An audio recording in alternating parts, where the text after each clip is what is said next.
to another Mr. Betabyte video, and this one's a little bit different insofar as we're looking at an Asus Chromebook, a C300S, which is the same as the SA and the M and the MA, just different colours and different palm rest colours as well. And this one is playing dead. And you might think, when one of these is playing dead, you're looking at power issues, maybe battery, charge controller, maybe even a bad socket. But you'll be surprised, I think, possibly, at what the fault actually is. So let's just plug the charger in, just so we can see what's going on. So plug the charger in, it is on, and I get nothing at all. So let's take it apart and I'll show you what the issue is. So let's get the screws out. Screws across the back are all the same length. These two screws are also the same length as the ones at the back. And then this screw and these four screws at the front are slightly different. So slightly shorter and narrower. Take the power off, does help. So to get this apart now, what I tend to do is use a pick and just slide it in. You can hear the clips unclipping, and you won't break any doing it this way as well, or shouldn't.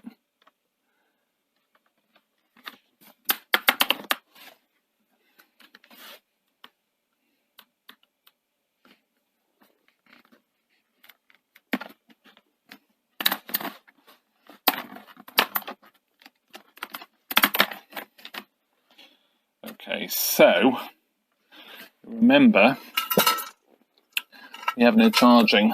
It's caught on a HF100 bit of kit. So I'm just going to unplug the keyboard.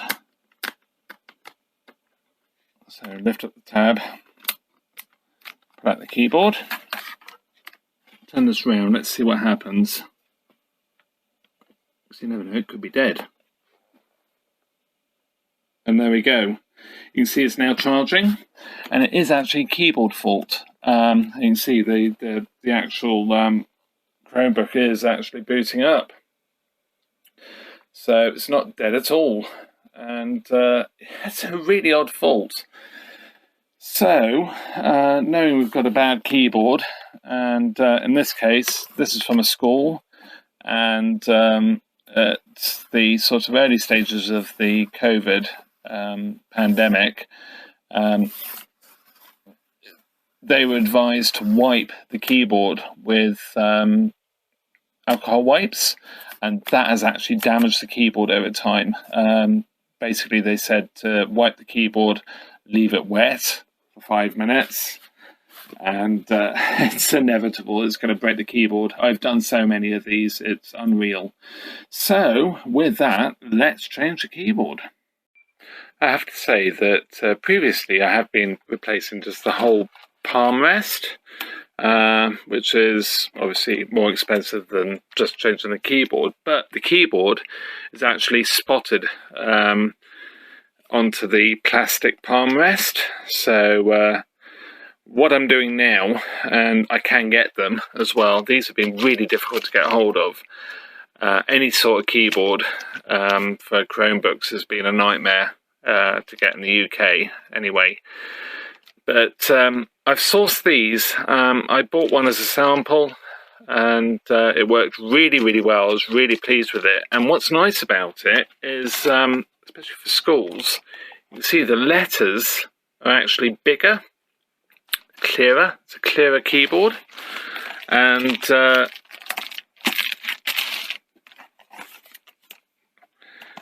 yeah, it's they're really, really good. So I've got another 7. I've got quite a lot to do.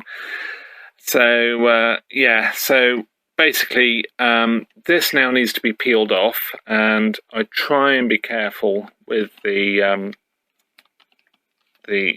grounding sections of this back adhesive cover. It's foil, and I just carefully go around, remove all the bits, peel the trackpad ribbon out the way, like so. And you also have to pull this back as well. This is stuck down onto that backing. Don't have to be too gentle because obviously the keyboard is scrap now. You can see the adhesive there. Let's pull that all off. And the new keyboard doesn't actually come with any adhesive on, so I just put a bit of red tape, double-sided red tape on, just enough just to keep it in place. It doesn't need a lot, to be fair. So yeah, so I'll peel this off and then we'll get to melting some plastic. So the backing's removed. It's worth noting that there are some drains down here, so just move the trackpad ribbon out of the way. I mean, you can take it out altogether if you want to, but I just move it out of the way, lift these off, and yeah, just keep them from tearing off when you pull off the backing. So let's crack on. So before we remove the keyboard, we need to remove the trackpad, just because this is actually slightly overlapping. You can see here one of the plastic lugs here, another one here, slightly overlapping, so you don't want to be putting heat near the trackpad. Well, you can't, basically, so remove that, and yeah, we should be good to go. Right, so trackpad's removed. I've also taken off the sticky, just because when I get heat near this area, I don't want that sort of fuming. So yeah, time to melt some plastic, finally.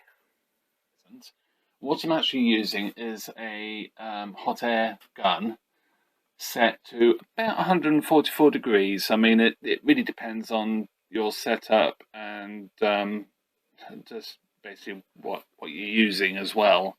But I tend to find that about 144 is about the sweet spot of melting the plastic, but not so much that it boils or you start doing damage. So let's just wait for it to warm up. There we go. And basically got a pry tool, anything will do. Needs to be fairly thin on these though, because just pry it up.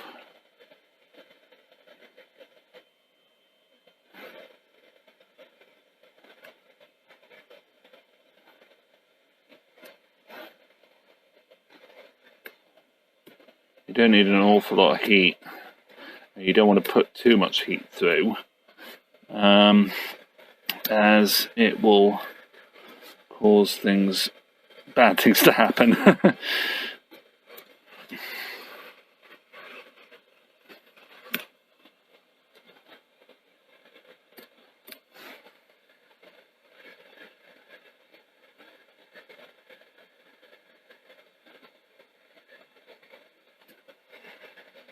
It's not wanting to come off.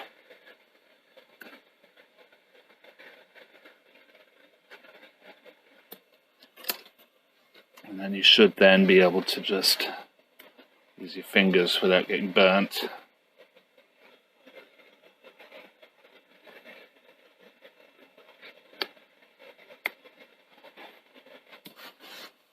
these large ones, exactly the same. Don't pull too hard, and you'll find they'll just go and leave enough plastic behind, which is what you're after, to refit them.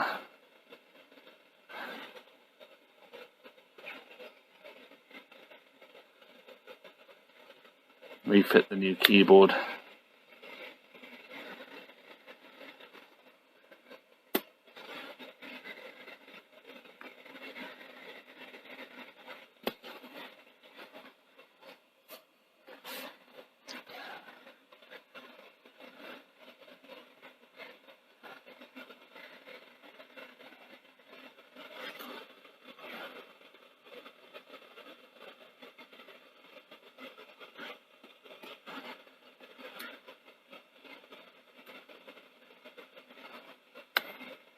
And it's sort of trying to get it so they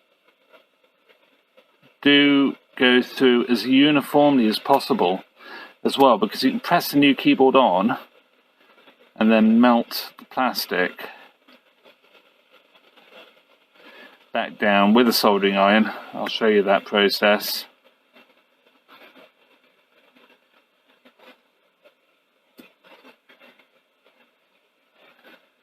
If you're having to put too much heat on or keep the heat on for too long, then the chances are you've missed another stud somewhere else. You don't want to be putting too much heat on, and you especially want to be careful if you want to recycle the keys, because some people do for other Chromebooks that have missing keys. Then just be a bit careful, because this will melt the key caps if you're not careful. And yeah, I do occasionally do that.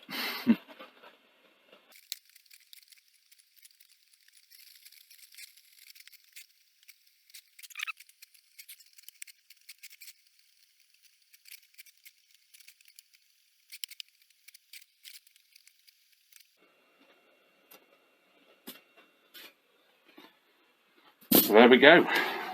Keyboard's off. Question is, did I melt a key? No, I didn't. I didn't melt a key. Oh, slight bit of a melt there. So that's not too bad. Still usable.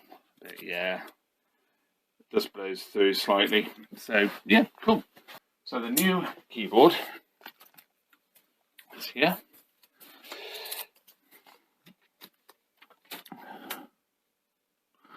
We should just be able to press this on.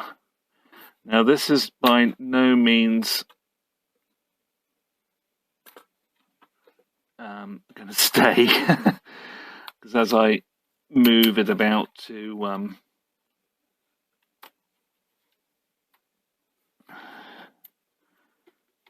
just melt the plastic back on, it will pop back off, because it does. But just to see where we're at with it, it's actually going fairly well. Sometimes it's hit and miss how well this does sometimes. So just pressing on the plastic underneath.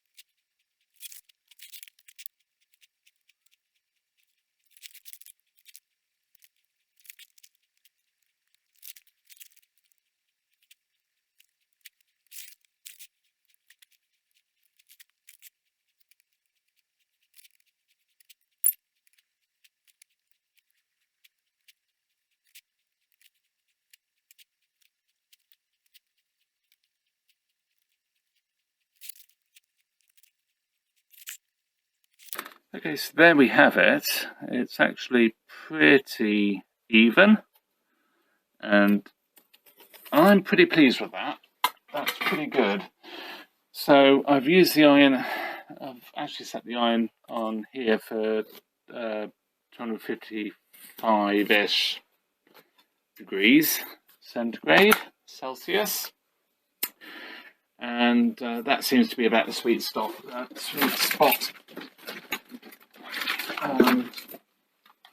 But it's melting that plastic without sort of causing any issues with it.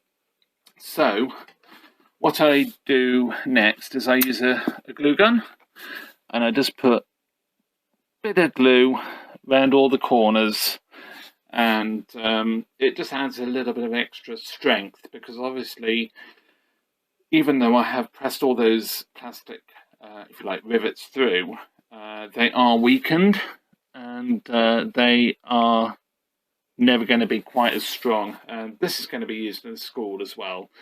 So even if some of these rivets do break in the middle, I want the keyboard to still be supported and kept safe. So I'll do that now. Okay, so I've glued that. I've actually gone a bit more than I usually do with this. Gone right the way around here. Some of these plastic tabs were not that great, so they've not really sealed it, sort of locked it down. So I've put some extra glue there all the way around. So I suppose the next thing is to put this in here to get rid of that stray bit of glue. So get the trackpad back in.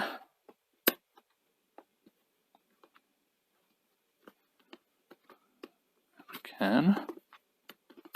There we go.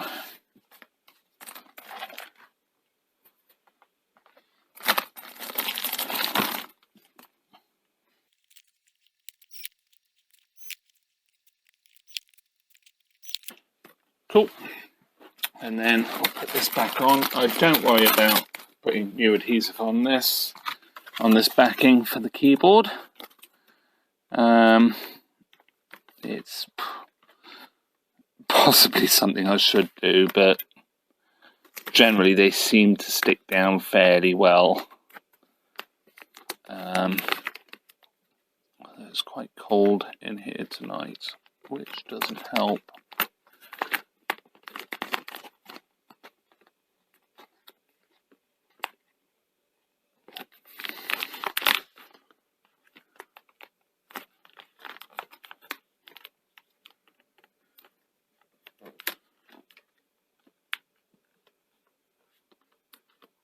Let's get that right.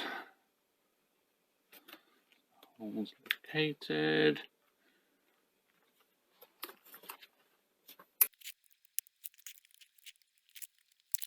Super, so that's that.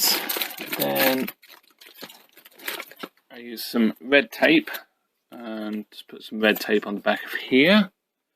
Ribbon cable, and I suppose it's time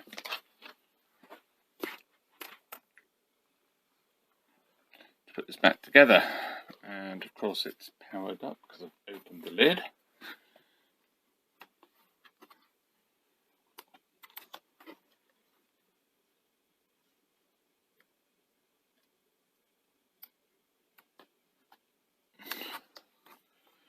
And it's powering off.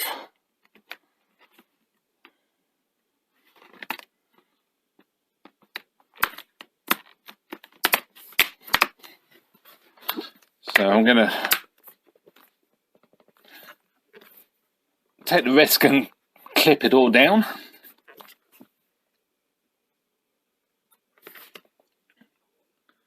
So press the power button and we should get... Oh, it is going to boot. There we go. It'll probably boot up and then shut back down. So yeah, there we go. So that's all working, and it does actually now power on, which is great. So I'll give this a charge, and I will test the keyboard, but I have no, if I compare it on from the power switch on the keyboard, then chances are everything else will be fine. But you can see that this keyboard is really nice. It's actually a very nice layout with much clearer letters, which is great for schools. So yeah, I'll leave a link in the description to a listing on eBay, actually, that sells these. And yeah, not affiliated. And with that, thank you very much for watching. Hope you enjoyed this one. Hope you found it useful as well. Quite a few machines use this method of mounting the keyboard to the palm rest. So hopefully that might give you some tips, maybe refine the method I've used to do your own and really make it a good repair. But thank you very much for watching, and see you in another video. Bye for now.